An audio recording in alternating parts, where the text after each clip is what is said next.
எல்லாத்தையும் படத்தோட எல்லாமே கிடைச்சிருக்கிறது. இன்ஸ்டியூட் எவ்வளவு டெப்த்தில் கிடைச்சது எல்லாமே போட்டிருக்கு. டுவெல்லிங் பிட்டு கிடைச்ச இடம், டுவெல்லிங் பிட்டு சர்ஃபேஸ் இடம், அதனுடைய சர்க்கிள் டிராயிங் போட்டு அதனுடைய டெப்த் எவ்வளோ போயிருக்கு, அப்புறமேல ஆஷ் மவுண்டு எல்லாத்தையும் கிளியரா எக்ஸ்பிளைன் பண்ணிட்டு இவங்க இதை வந்து இது ப்ரீ மெகாலித்திக். எனக்கு அதனுடைய மீனிங் புரியல இன்னை வரலுமே. ப்ரீ மெகாலித்திக் ஏன் அதை கொண்டு போனாங்கன்னு தெரியல. ஆனா அவங்க கடைசியா முடிவு பண்ணது ப்ரீ மெகாலித்திக் தான். இன்னும் வரக்கூடிய ஆய்வாளர்களும் நிறைய பேர் இருக்கிறீங்க, இது ப்ரீ மெகாலித்திக் தானா அல்லது நியோலித்திக் தானாங்கிறத இந்த வருங்கால இளம் தலைமுறையில் தான் இதை முடிவு பண்ணணும்.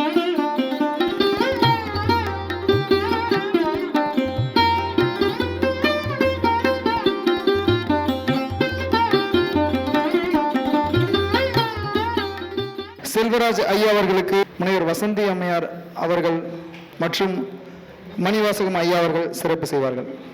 இது கொடுங்க. ஐயா அவர்களுக்கு இந்த மண்மரபு சார்பாக இந்த ஆண்டிற்குரிய மண்மரபு 2025 விருதினை வழங்குவதில் இந்த மண்மரபு பெருமை கொள்கிறது.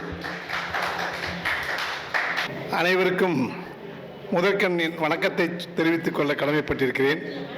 இது 2004-2005 ஆண்டு நடைபெற்ற ஒரு அகழாய்வு. தருமபுரி மாவட்டம் என்பது காடும் மலைகளும் குறிஞ்சியும் முல்லையும் கலந்த ஒரு மாவட்டமாக இருக்கின்றது. இந்த குறிஞ்சியும் முல்லையும் என்பது எப்படி இருக்கும் என்றால் காடுகளும் மலைகளுமாக இருக்கக்கூடிய இடம். ஆனால் இந்த மலைகள் கூட எப்படியாப்பட்ட மலைகள் என்றால் மிகவும் வயது முதிர்ந்த டைக்ஸ் சொல்லுவாங்க, கருப்புக்கள் நிறைந்த மலைகள் அதிகமாக இருக்கக்கூடிய ஒரு மாவட்டமாக அது திகழ்ந்திருக்கிறது. ஆகையால்தான் இலக்கியங்களிலே கூட கூறும் பொழுது, கல்வெட்டிலும் கூட கூறும் பொழுது தகடூர் நாட்டை புறமலை நாடு என்று சொல்வார்கள். புறத்தே மலைகளால் சூழப்பட்ட நாடு இது. ஆகவே அந்த புறத்தால் மலைகளால் சூழப்பட்ட நாடு புறமலை நாடு. அந்த நாடு தான் இப்பொழுது தகடூர் நாடு. இந்த தகடூர் நாடுதான் அந்த தகடூர் நாட்டிலே பழமையான ஊர் என்று பார்க்கும் பொழுது நாங்கள் சங்ககால இலக்கியங்களை பற்றி ஆய்வு வரும்போது மூதூர் என்று வருவார்கள். பிடிக்கதிர் நெல்லின் செம்மன் மூதூர், அழியாவிலியின் அஞ்சி ஒரு மூதூர் என்று மல்லன் மூதூர் என்று பல வகையான மூதூர் என்று வருகிறது. இந்த மூதூர் தான் மோதூர் என்பதை ஆய்விலே நாங்கள் ஓரளவுக்கு கணித்துக் கொண்டு அந்த பகுதியை ஆய்வு செய்தோம். அங்கு ஆய்வு செய்த போதுதான் ஆரம்ப காலகட்டத்தில் இருந்து, அதாவது புதிய கற்காலத்தில் இருந்து தொடர்ச்சியாக வரலாற்று காலம் வரையில இந்த பகுதியிலே தொடர்ச்சியாக மனிதர்கள் வாழ்ந்திருக்கின்றார்கள் என்று கருதினோம். ஏனென்றால் அதற்குரிய தடயங்கள் கிடைத்தது. புதிய கற்காலம் என்பது என்ன? புதிய கற்காலம் என்பது என்னன்னா, பழைய காலம், வரலாற்றிலே பழைய கற்காலம், புதிய கற்காலம், பெருங்கற்காலம் எப்படி என்று காலங்களை பிரித்து வைத்திருக்கிறார்கள். இவை எல்லாமே பெருங்கற்காலத்தினுடைய பகுதி, ஒரு பகுதி மட்டும் எடுத்துக்கொள்ளணும். ஏன்னா பெருங்கற்காலத்திலேயே வரலாற்று காலமும் வந்து விடுகிறது, வரலாற்று காலத்துக்கு முந்தைய காலமும் வருகிறது. அங்கே ஒரு கூறும்பொழுது சொன்னால் மனிதர்கள் பிறப்பதற்கு முன்னால் இருந்துதான் வரலாற்றுக்கு முற்பட்ட காலம் என்று சொன்னால் அது தவறான செய்தி. வரலாற்றுக்கு முற்பட்ட காலம் என்பது என்ன என்றால், நமக்கு எழுத்துப்பூர்வமாக சான்றுகள் இல்லாத காலத்தை தான் நாம் வரலாற்றுக்கு முற்பட்ட காலம் என்று ஆய்வாளர்கள் குறித்துள்ளார்கள். ஏனால் எந்த விதமான தடயங்களும் இல்லை, ஆனால் தொல்பொருட்கள் இருக்கின்றன. இவையெல்லாம் கலந்து எடுத்து ஆய்வு செய்து அனுமானத்தின் அடிப்படையிலேயே நாம் அதனுடைய காலத்தை நிர்ணயிக்கிறோம். அப்போது எந்த விதமான எழுத்துப்பூர்வமான சான்றுகள் இல்லாத காலத்தில் நாம் கொடுக்கக்கூடிய அந்த தொல்பொருட்களை வைத்து அதன் பயன்பாட்டையும் ஓரளவுக்கு கணித்து கூறும் பொழுதுதான் அது எந்தெந்த காலத்தை சேர்ந்தது என்பதை பிரிக்கின்றோம். பழைய கற்காலத்தை பற்றி உங்களுக்கு அதிகமாக தெரிந்திருக்கும். பழைய கற்கால கருவிகள் அது அன்ஷேப்டா ஒரு குரூடா இருந்திருக்கும். இந்த மாதிரி வகையாக இருந்த ஒரு காலம் அது. அதனால அது பழைய கற்காலம் வந்தது. புதிய கற்காலத்தில் என்னன்னா, மனிதனுடைய வளர்ச்சி வரும் பொழுது அந்த பழைய கற்கால கருவிகளை அவனால் கையிலே ஹேண்டில் செய்துக்கிட்டு நிறைய நேரம் பயணம் செய்ய முடியாததுனால அதை என்ன பண்றான், கம்ப்ளீட்டா பாலிஷ் பண்றான். பாலிஷ் பண்ணிட்டு அது நிறைய அந்த டூல்ஸை வந்து கையில் எடுத்துட்டு போறதுக்கு அவனுக்கு வசதியா இருக்குங்கிறதுக்காக மனிதன் வளர்கின்றான் என்பதை காட்டுவதுதான் இது ஒவ்வொரு காலகட்டமுமே. ஏனென்றால் பழைய கற்காலத்தை நீங்க வந்து கையில் எடுத்தீங்கன்னாவே கையே அறுத்துரும். அந்த மாதிரி, ஏன்னா சைடு எல்லாமே கத்தி மாதிரி கூர்மையான சிப்ஸ் எல்லாம் வெளியில் எடுத்து அதை வந்து பண்ணியிருப்பாங்க. ஆனால் புதிய கற்காலம் பார்த்தீங்கன்னா நன்கு வளவளப்பாக ட்ரையாங்கிள் ஷேப்பில் இருக்கும். ஏன்னா அதை வந்து இவன் தூக்கி எறியும் போது கூட அந்த கூர்முனை பகுதியை தூக்கி எறிஞ்சால் வேகமாக செல்லக்கூடிய வாய்ப்புகளும் உண்டு. அதான் அந்த ட்ரையாங்கிள்ங்கிறதுக்கு பல விதத்திலையும் வந்து முக்கியத்துவம் வந்து பழைய கற்காலத்திலிருந்தே அதை மக்கள் பயன்படுத்துகிறார்கள். இது போன்ற முக்கியமான செய்திகளை எல்லாம் நம் மக்கள் வந்து அந்த காலத்திலிருந்தே கண்டறிந்துள்ளார்கள் என்பதெல்லாம் இதற்கு ஒரு காரணமாக இருக்கும். இவ்வாறு பழைய கற்கால கருவிகளை இருந்தது, புதிய கற்காலமாக மாறினார்கள். ஏன் புதிய கற்காலத்திற்கு மாறினார்கள் என்பதை பற்றி 2 ஆய்வாளர்கள் கூறும் பொழுது, பழைய கற்காலத்தில் இருந்து மக்கள் என்ன பண்ணால் வேட்டையாடுவதற்காகவும் உணவு தேடுவதற்காகவும் ஆங்காங்கே அலைந்தவர்கள் எல்லாமே தனித்தனியாக பிரிந்து சென்று தங்களுடைய குழுவில் இருந்து விலகி விடுவார்கள். ஏன்னா அவர்களுக்கு எந்த பகுதிக்கு செல்கிறார்கள், எந்த பகுதிக்கு திரும்ப வர வேண்டும் என்ற ஒரு அந்த அறிவுபூர்வமான ஒரு செயல்பாடு அவர்களுக்கு பாதை தெரியாத காரணத்தினாலோ அவர்கள் விலகி சென்று விடுகிறார்கள். ஆகவே இந்த கூட்டங்களை குறைய குறைய இவர்களுடைய ஒரு மன வருத்தங்கள் தான் அவர்கள் ஒரே இடத்தில் நிலையாக நின்று இயற்கையாக இருக்கும் நம்மளுடைய மினரல்ஸ் எல்லாத்தையும் வச்சு நம்மளுடைய இயற்கை மண்ணிலேயே விளையக்கூடிய பொருளை உற்பத்தி செய்து நிலையாக ஒரே இடத்திலே வாழ வேண்டும் என்ற எண்ணத்தை உருவாக்கியதற்கு காரணம் தங்களுடைய இனக்குழுகள் குறைந்ததற்தான் காரணம் என்று அவர் புதிய கற்காலம் உருவானதற்கு சொல்லுவார்கள். ஆகவே இதை நாம் உற்று பார்க்கும் பொழுது அதுவும் உண்மையாகத்தான் இருக்கிறது.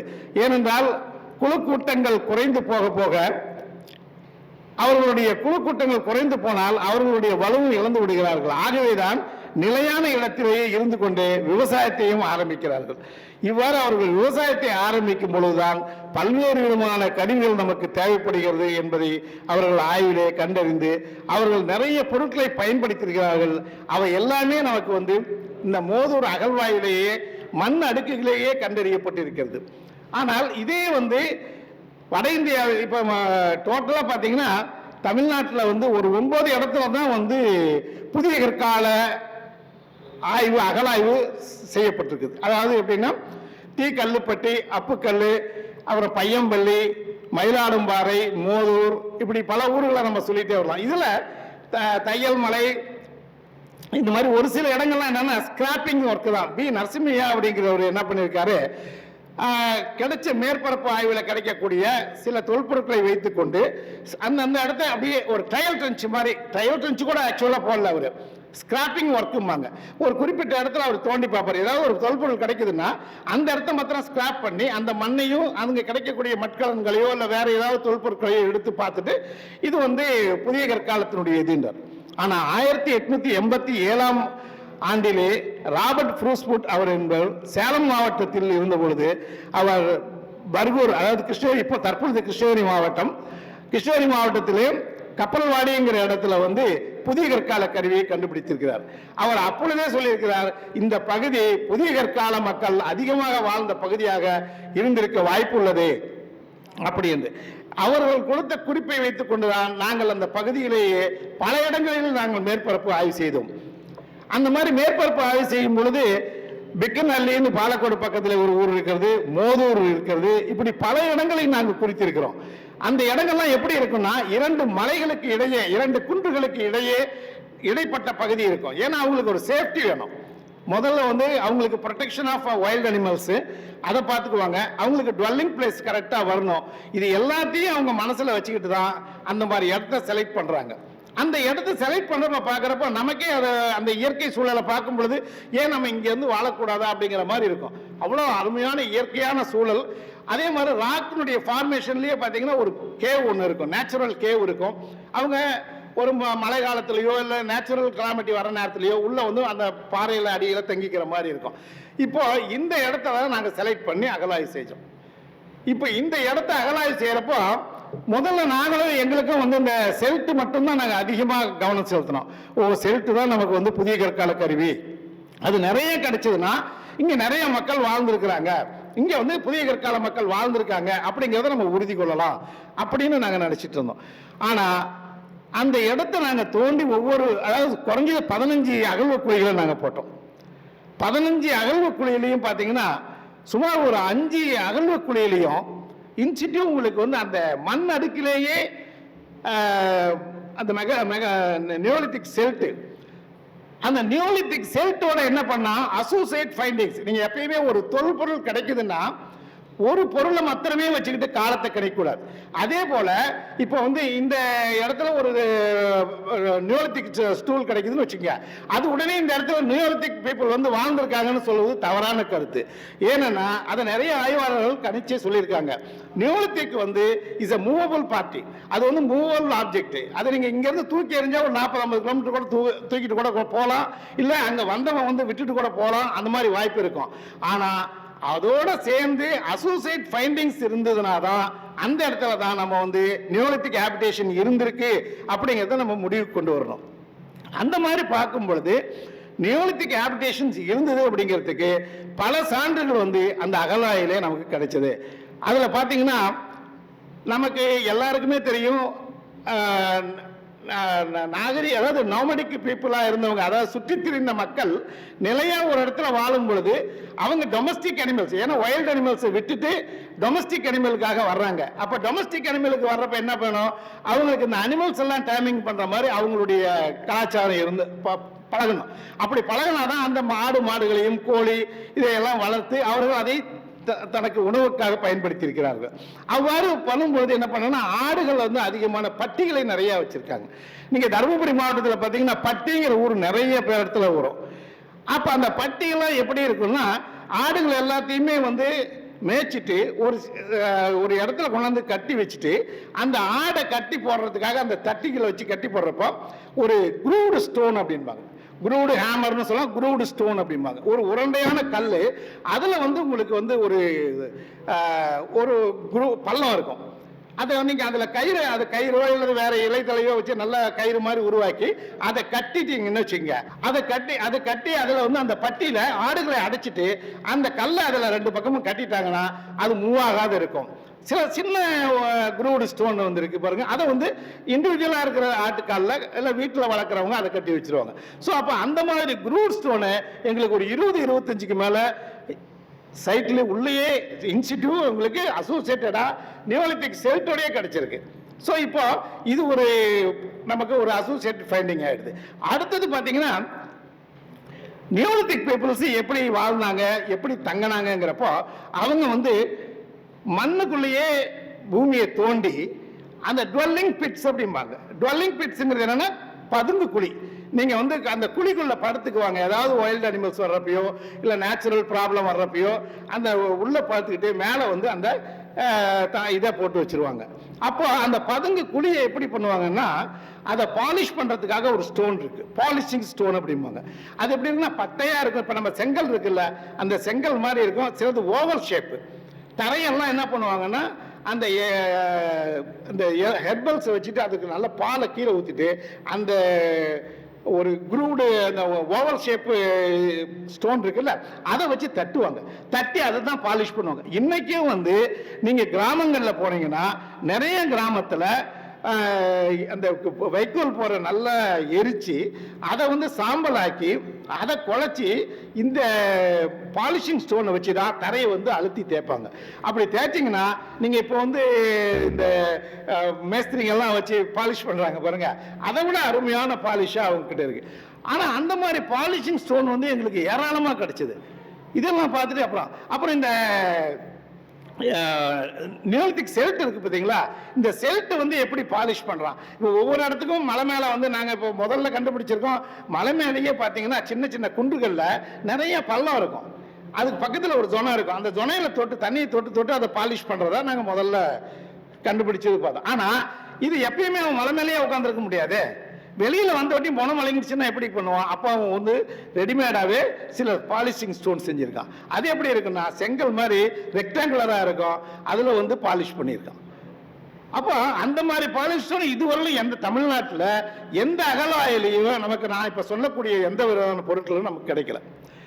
அடுத்தது இன்னும் முக்கியமான ஒண்ணு, அதாவது அகழ்வாய்வுன்னு எடுத்துக்கிட்டாவே ஹிப்ஹாப்னு சொல்லுவாங்க. அதாவது வட்டுச்சில்லுகள் வட்டமா இருக்கும், அது வந்து பானை ஓடை இருக்கும். அந்த பானை ஓடை என்ன பண்ணுவாங்கன்னா வட்டமா செதுக்கி அதை பாலிஷ் பண்ணி, சில பேர் அதை வந்து எடைன்னு சொல்லுவாங்க, ஆனால் அது விளையாட்டு பொருட்களாக பயன்படுத்தாங்க. அது வந்து ஒரு டாய்ஸ் மாதிரி தான், அதுக்கு யூஸ் பண்ணியிருக்கிறாங்க. அப்போ அந்த மாதிரி பொருள் அகழ்வாய்வில் கிடைக்காத அகழ்வாய்வு இல்லைன்னு சொல்லலாம். தமிழகத்தில் பார்த்தீங்கன்னா எங்கே அகழ்வாய் தோண்டினாலும் முதல்ல கிடைக்கிறது ஹிப்ஹாப் தான், அந்த வட்டமான சில்லு.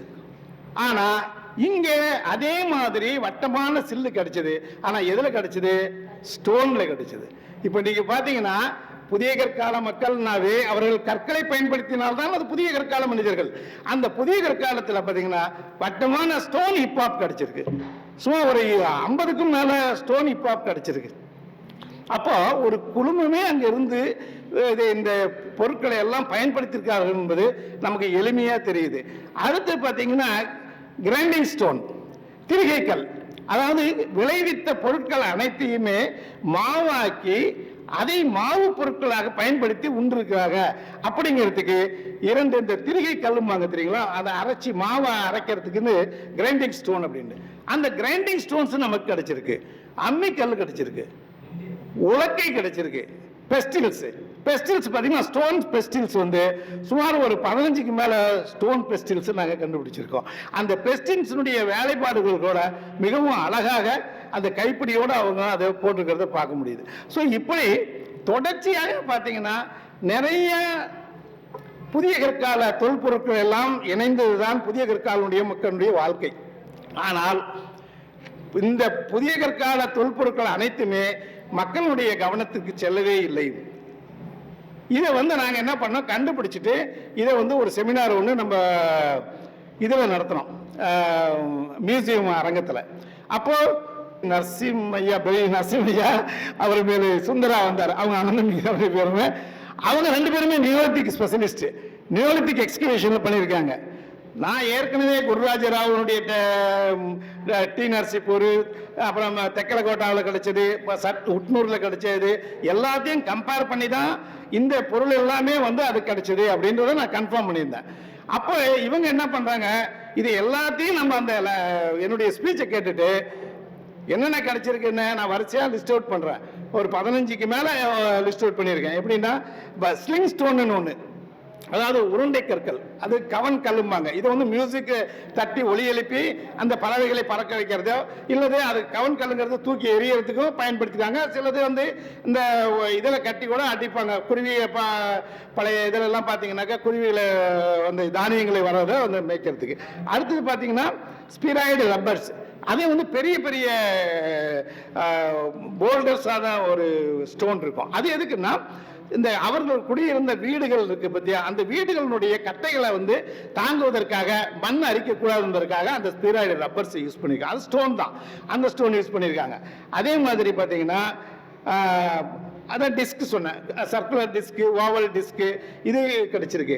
அதே மாதிரி இது எல்லாத்தையும் நான் வந்து எல்லாத்தையும் படத்தோட எல்லாமே கிடைச்சிருக்கிறது. இன்ஸ்டியூட் எவ்வளோ டெப்த்தில் கிடைச்சது எல்லாமே போட்டிருக்கு. டுவெல்லிங் பிட்டு கிடைச்ச இடம், டுவெல்லிங் பிட்டு சர்ஃபேஸ் இடம், அதனுடைய சர்க்கிள் டிராயிங் போட்டு அதனுடைய டெப்த் எவ்வளோ போயிருக்கு, அப்புறமேல ஆஷ் மவுண்டு எல்லாத்தையும் கிளியராக எக்ஸ்பிளைன் பண்ணிட்டு இவங்க இதை வந்து இது ப்ரீ மெகாலித்திக். எனக்கு அதனுடைய மீனிங் புரியல இன்னை வரலுமே. ப்ரீ மெகாலித்திக்னா என்னன்னு எனக்கு புரியல, ப்ரீ மெகாலித்திக்னு ஏன் அதை கொண்டு போனாங்கன்னு தெரியல. ஆனால் அவங்க கடைசியாக முடிவு பண்ணது ப்ரீ மெகாலித்திக் தான். இன்னும் வரக்கூடிய ஆய்வாளர்களும் நிறைய பேர் இருக்கிறீங்க, இது ப்ரீ மெகாலித்திக் தானா அல்லது நியோலித்திக் தானாங்கிறத இந்த வருங்கால இளம் தலைமுறையில் தான் இதை முடிவு பண்ணணும். ஏன்னா நிறைய தொல்பொருட்களை நான் அசோசியேட்டடாக கொடுத்துருக்கேன். டுவெல்லிங் பிட்டு கிடைச்சிருக்கு, ரெசிடிங் பிளேஸ் கிடைச்சிருக்கு, வேற அசோசியேட் பெயிண்டிங்கோட 17, 20க்கு மேலே செல்ட் வந்து ட்ரென்ச்சுக்குள்ளேயே எடுத்திருக்கோம். சர்ஃபேஸில் ஒரு 25க்கு மேலே கலெக்ஷன் பண்ணியிருக்கிறோம். இப்படி ஹியூஜ் குவான்டிட்டி ஆஃப் நியோலித்திக் செல்ட்டும் நியோலித்திக் ஆன்டிகுட்டிஸும் இருக்கிற இடத்த மெகாலித்திக்னு சொன்னால் அங்கே மெகாலித்திக் பரியல் இருக்கு. எப்பயுமே வந்து கண்டினியூஷன் ஆஃப் ஹிஸ்டரி தான். நான் சொன்ன ஹிஸ்டாரிக்கல் பீரியட் அங்கே வந்து ஹேபிடேஷன் இருக்கு. அப்புறம் ஒரு டெரகோட்டா ஃபிகரின்ஸ் கிடைச்சது. அந்த டெரகோட்டா ஃபிகரின்ஸ் எப்படி இருக்குன்னா அந்த முகம் வந்து கூர்மையா இருக்கும், ட்ரையாங்கிள் ஷேப்ல இருக்கும். நீங்க கீழ்வாலை சத்தவரை பெயிண்டிங்ஸ் எல்லாம் பார்த்துருந்தீங்கன்னா அதுல ஹியூமன் பீயிங் போட்டுக்கிறப்போ மேல வந்து தலையை காட்டுறப்போ ட்ரையாங்கிள் ஷேப்ல ஆந்த்ரோபார்மிக் மென்ஹியர் பார்த்துருப்பீங்க. அந்த மென்ஹியர்ல எப்படி இருக்கும்னா தலை வந்து ட்ரையாங்கிளா தான் இருக்கும். அதுதான் வந்து ப்ரீஹிஸ்டாரிக் பீரியடுன்னு. அந்த டெரகோட்டா ஃபிகரினும் அது வந்து ப்ரீஹிஸ்டாரிக் பீரியடு தான் அப்படிங்கிறதையும் நாங்கள் அதில் கன்ஃபார்ம் பண்ணி எழுதியிருக்கோம். இவ்வளவு சொல்லியும் அவங்க ஏற்றுக்கல. இப்போ இந்த ஆய்வாளர்களும் மற்றவர்களும் வந்திருக்கிறாங்க, பெரும் ஆய்வாளர்கள் நிறைய பேர் இருக்கிறீங்க. இதை படத்தையும் காட்டுறேன், காட்டிட்டு நான் சொல்கிறேன், அதை நீங்கள் பாருங்க. அப்படியே இது பாருங்க, இதுதான் மோதூருங்கிற இடம். பார்த்தீங்களா 2 ஹில்லாக்கு, அதுக்கு நடுவில் தான் ட்ரென்ச்சஸ் போட்டோம். அப்புறம் ஆஷ் மவுண்ட் எல்லாம் அந்த லேயர்லேயே தெரியும். நெக்ஸ்ட் மேடம் பாருங்கள் என்னென்ன கிடச்சிருக்குன்னு போட்டிருக்கேன். ஸ்டோன் இம்ப்ளிமெண்ட்ஸ் எல்லாமே ஸ்டோன் இம்ப்ளிமெண்ட்ஸ் தான். ஏன்னா புதிய கற்காலத்தில் ஸ்டோன் இம்ப்ளிமெண்ட்ஸ் அதிகம், டெரகோட்டாஸ் ஆப்ஜெக்ட் கம்மி. ஏன்னாக்கா பாட்ரிஸ் வந்து நமக்கு லிமிட்டட் பாட்ரிஸ் தான் கிடச்சிருக்கு. அதே மாதிரி நார்த் இந்தியாவில் இப்போ ஆந்திராவிலையும் கர்நாடகா பிக்கிலிகாலெல்லாம் கிடைச்ச டெரகோட்டா ஆப்ஜெக்ட் பிறாய நமக்கு இங்கேயும் கிடச்சிருக்கு. டெரகோட்டா ஆப்ஜெக்டில் பெயிண்டட் பார்ட் செட்ஸும் நமக்கு இங்கே கிடச்சிருக்கு. ஆரஞ்சு வேர் கிடச்சிருக்கு. எல்லா எவிடன்ஸும் இருக்குது. ஆனாலும் இதை நம்ம இன்னும் கண்டினியூ பண்ணாத, இதை யாருக்கும் வெளியில் தெரியாத, இது நம்ம இன்றைக்கும் நான் புக்கில் எழுதிட்டு இருக்கிறோம், மற்றதெல்லாம் எழுதியிருக்கிறோம். ஆனால் இதை வந்து ஹிஸ்டாரியன்ஸ் வந்து அக்செப்ட் பண்ணிக்காத வச்சுட்டு இருக்கிறாங்க. நெக்ஸ்ட் இங்கே பாருங்கள் செல்ட்டு. இப்போ பார்த்தீங்களா ஷார்ப்பனிங் ஸ்டோன் சொன்னல, இது மாதிரி ஷார்ப்பனிங் ஸ்டோன்ஸ் உடஞ்சது ஃபுல்லாக ஃபுல் ஷேப்பில் இருக்கிறது அது மாதிரி நிறையா கிடச்சிருக்கு. பார்த்தீங்களா கிரைண்டிங் ஸ்டோன், இது வந்து ஓவல் டிஸ்காய்ட்ஸ். இதுதான் வந்து அந்த உள்ள இதில் வைப்பாங்க பாலிஷ் பண்ணுறதுக்கு, இந்த மாதிரி இதுக்கெல்லாம் பண்ணோம். இது பாருங்கள் குரூவ்டு ஸ்டோன். அந்த அந்த அந்த பள்ளம் இருக்குல்ல, அந்த பள்ளத்தில் தான் வந்து கையில் கட்டி அதை வந்து அந்த பட்டியில் வந்து கட்டிடுவாங்க. அப்போ ஆடுகளோ எதுவுமே வந்து தப்பிச்சு போகிறதுக்கு வழி இல்லாத மாதிரி இருக்கிறதுக்கு. அது பாருங்கள் பெஸ்டில்ஸ் பார்த்தீங்களா, இங்கே பாருங்கள் பெஸ்டில்ஸ் கிடச்சிருக்கு. இங்கே பாருங்கள் இதுதான் வந்து கவன் கல் அப்படிங்கிறது. ஸ்பீராய்டு ரப்பர்ஸ் சின்ன சின்ன உருண்டையிலேருந்து பெரிய உருண்டை வரலும் நமக்கு கிடச்சிருக்கு. ஸ்டோன் டேபர்ஸ், இது பாருங்கள் டேபர் கிடச்சி. ஏதாவது இதை விட ஒரு பியூட்டி என்னென்னா மட்கலன்களாக வந்து நம்ம ஹேண்ட்மேட் பாட்ரிஸ் தான் வந்து நியோலித்திக் பீரியடில் அதிகமாக கிடைக்கிறது. அந்த ஹேண்ட்மேட் பாட்ரியை எப்படி பண்ணலாங்கிறதுக்கு இந்த பாருங்கள் டேபர்ஸ், இதை வச்சு தான் அவன் தட்டி இருக்கிறான். அதுக்கு எவிடன்ஸ் இன்னொன்று ஃபுல் ஷேப்லேயே இன்னொன்று கிடச்சிருக்கு பாருங்கள். நெக்ஸ்ட் இந்த பாருங்கள் இதுதான் வந்து ரவுண்ட் டிஸ்க். இது அந்த சின்ன சின்ன இது கிடச்சிருக்கு பார்த்தீங்களா ஸ்டோன் ஹிப்பாப். அது ஸ்டோன் ஹிப்பாப்ஸ் எல்லாமே. இது வந்து ஸ்லிங் ஸ்டோன்ஸ் பாருங்கள். ஸ்டோன் ஹிப்பாப்ஸ் நிறைய கிடச்சிருக்கு. அதாவது நான் கொஞ்சம் எடுத்து இதில் போட்டிருக்கிறோமோ ஒழிய எக்கச்சக்கமான நம்பர்ஸ். டோட்டலாக வந்து நாங்கள் 450க்கு மேலே ஆன்டிகிட்டிஸ் ஸ்டோன் ஆப்ஜெக்ட்ஸே கிடச்சிருக்கு. பார்த்தீங்களா ஸ்டோன், இதுதான் வந்து டேபர் ஸ்டோன் கல்லுலேயே இருக்கும். அது பிடிக்கிற கைப்பிடி அந்த பின்னால் இருக்கிறத வச்சு தான் அவன் வந்து பானைக்கு அடியில் வச்சு தட்டுவான். அது உங்களுக்கு தெரியும் நல்லாவே. குயவர்கள் அதிகமாக பயன்படுத்துறது. இப்போ இன்றைக்கி வந்து டெரகோட்டாவில் வச்சு யூஸ் பண்ணுறாங்க, இப்போ மரத்தில் வச்சு யூஸ் பண்ணுறாங்க. இது வந்து நியோலித்திக் பீரியடுங்கிறப்போ ஸ்டோனில் வச்சு யூஸ் பண்ணுறாங்க. ஆமாம் மரத்தால் சரி, இல்லாட்டி உடஞ்சிருமே. அதனால் அது வந்து பக்குவமாக அடிக்கணும். அது இதாக இருக்கிறப்ப ட்ரை ஆகிறதுக்கு முன்னாலே செய்கிறது இது எல்லாமே. இதுதான் பாருங்கள். அடுத்து நெக்ஸ்ட்டு அப்புறம் அந்த ஷேப் பார்த்துங்க எப்படி இருக்குன்னு. இதுதான் வந்து நியோலித்திக் பீரியடு, அது வந்து ஹிஸ்டாரிக்கல் பீரியடு. இது பாருங்க அந்த ட்ரையாங்கிள் ஆஃப் அதனுடைய ஹெட்டுடைய போர்ஷன். இது நியோலித்திக் பாட்ரிஸ். இது வேணாம் அவ்வளோதான் போதும் போட்டுருங்க அப்படியே. இது பாட்ரிஸு. இதெல்லாம் வந்து ஹிஸ்டாரிக்கல் பீரியடில் கிராஃபிட்டி மார்க்ஸ். இதெல்லாம் மெகாலித்திக்கில் வந்துடுது உங்களுக்கு. இந்த மோல்டு கிடச்சிருக்கு. இதெல்லாம் ஹிஸ்டாரிக்கல் பீரியட். அதாவது தொடர்ச்சியாக கண்டினியூவாக வந்து மோதூருங்கிறது ஒரு ஆரம்ப காலத்தில் புதிய கற்காலத்தில் இருந்து வரலாற்று காலம் வரையிலும் தொடர்ச்சியான வரலாற்றை கொண்டுள்ளது என்பதற்கு இந்த தொல்பொருட்கள் தான் சான்று. இதை வந்து புதிய கற்கால வாழ்விடங்கள் முழுமையான அகழாய்வு செய்த இடம் இது மோதூர் ஒன்று தான் தமிழ்நாட்டில். ஏன்னா மற்றதெல்லாம் ஸ்கிராப்பிங்கும் டீ அப்புக்கல்லோ மற்றது இப்போ பையம்பள்ளியில் ஓவர்லாப்பிங்னு சொல்லியிருக்காங்க. இருந்தாலும் பையம்பள்ளியில் இதே அளவுக்கு நமக்கு ஆப்ஜெக்ட் கிடச்சிருக்கு. முழுமையாக அதனால் அவங்க அதை முடிக்கல. அதை அடுத்தது பார்த்திங்கன்னா மயிலாடும்பாறையில் இப்போ கண்டிருக்காங்க. ஆனால் அது மைக்ரோலித்திக் வரலாம் அவங்க அதில் கண்டுபிடிச்சிருக்காங்க. ஆனால் நமக்கு கிடைச்ச இந்த ஆன்டிகுட்டிஸ் மாதிரி ஸ்டோன் ஆப்ஜெக்ட் அங்கே எதுவுமே கிடைக்கல. அதுதான் நீங்கள் மயிலாடும்பாறையும் ப்ரீஹிஸ்டாரிக் பீரியடு தான். ஆனால் அதுவும் வந்து நியோலித்திக் பீரியடு தான். ஆனால் அங்கே கிடைச்சது பெயிண்டிங்ஸ் இருக்கும்போதே. பட் உங்களுக்கு இது மாதிரி ஸ்டோன் ஆப்ஜெக்ட்ஸோ இல்லை ஸ்டோன் ஹிப்பாப்ஸோ இல்லை பாலிஷிங் ஸ்டோனோ வேறு எந்த ஸ்டோன் ஆப்ஜெக்ட்டும் அங்கே வந்து அவங்க டிஸ்கவரி பண்ண மாதிரி தெரியல. இதுதான் வந்து டுவெல்லிங் பிட்டு. அங்கே மார்க் பண்ணியிருக்கு பார்த்தீங்கன்னா டுவெல்லிங் பிட்டு. இந்த டுவெல்லிங் பிட்டு வந்து அப்படியே பெருசாகவும் சின்னதும் 1.5 மீட்ரு அதனுடைய வித்து. இந்த டென்ஷனில் தான் நமக்கு அந்த டெரகோட்டா ஃபிகரின் கிடைச்சது. இது அந்த ஹில்லாக்கினுடைய கார்னரில் பார்த்தீங்கன்னா அந்த கேவோட அந்த பாறையோடு சேர்ந்து ஒரு கன்ஸ்ட்ரக்ஷன் சின்ன சின்ன கற்களை போட்டு ஒரு கன்ஸ்ட்ரக்ஷன் பண்ணியிருக்காங்க. அந்த இடத்துல வந்து நமக்கு அங்கே ஒரு டுவெல்லிங் பிட்டு இருந்திருக்குது. இன்னும் பாருங்கள் இது மாதிரி ஒரு டுவெல்லிங் பிட்டு இல்லை, ஒரு 6 இடத்துல டுவெல்லிங் பிட்டு கிடச்சிருக்கு. இப்போ 6 இடத்துல இருக்குன்னா எவ்வளோ ஹியூஜ் குவான்டிட்டி ஆஃப் பீப்புள்ஸ் அங்கே வந்து வாழ்ந்துருக்காங்கங்கிறதையும் நம்ம இதில் மனசில் வைக்கணும்.